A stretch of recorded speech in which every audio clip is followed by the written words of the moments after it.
आप हिंदू हैं, क्रिश्चियन है, एथियस्ट है, as long as you are human, आपको ये इस्लामिक कॉन्सेप्ट पता होने चाहिए। इससे आपकी ज़िंदगी आसान होगी। जिस तरह आपको वेस्टर्न कॉन्सेप्ट्स के बारे में आप तालीम हासिल करते हैं, इसी तरह इसके बारे में भी पता होना चाहिए। पहला कॉन्सेप्ट है वसात। ये आपको सेंटर्ड होना सिखाता है कि आपको एक्सट्रीम इमोशंस में नहीं जाना, ना ही नेगेटिव ना ही पॉजिटिव में।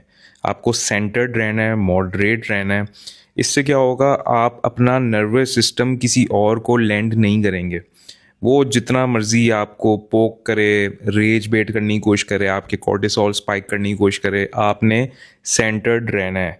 इसका ये मतलब नहीं है कि आप अंधे हो जाएंगे, दूसरे आपसे बदतमीज़ी कर रहे हैं।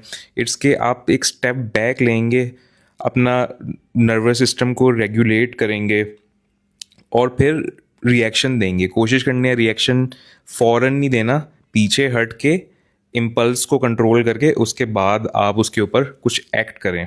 हर किसी को नर्वस सिस्टम फ्री में बांटने की ज़रूरत नहीं है। दूसरा कॉन्सेप्ट है रिस्क का। लोग समझते हैं रिस्क का मतलब होता है कि सैलरी कितनी है, इनकम कितनी है, पैसे कितने हैं। अब ये फ्रेंच सोशियोलॉजिस्ट कोई बता देगा सोशल कैपिटल का, तो लोग बड़े कान खड़े हो जाएंगे, ओ हो। लेकिन रिस्क का कॉन्सेप्ट बड़ा पुराना है।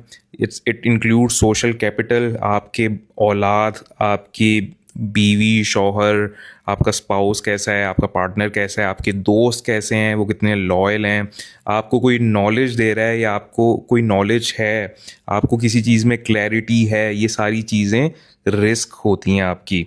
अब एक इंसान है, उसकी बहुत अच्छी सैलरी है लेकिन वो एडिक्शन में मुब्तला है, उसके पास ख़राब नॉलेज है, उस एंजाइटी में है, उसके पास आपसे फिर मतलब कम रिस्क है।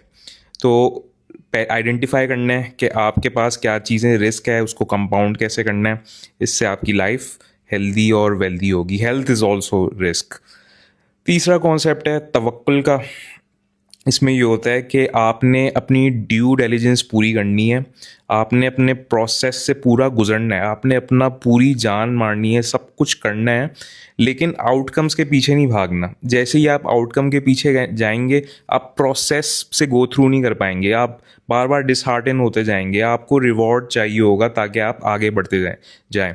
इसीलिए तो हम सैलरी के एडिक्ट हो जाते हैं, क्योंकि हर महीने के आखिर में आ जाती है और फिर हम सैलरी के हिसाब से काम कर देते हैं। अपना बिजनेस एंटरप्रेन्योरशिप इसलिए नहीं कर पाते क्योंकि तवक्कुल नहीं होता अल्लाह पे कि मैं कुछ मेहनत करूँगा और अनसर्टेन चीज़ें आएंगी सामने, लेकिन मैं फिर भी आगे चलता रहूँगा। सो डैट्स पार्ट 1। 3 मिनट पूरे होने वाले हैं, फिर पार्ट 2 में और चीज़ें बताता हूँ।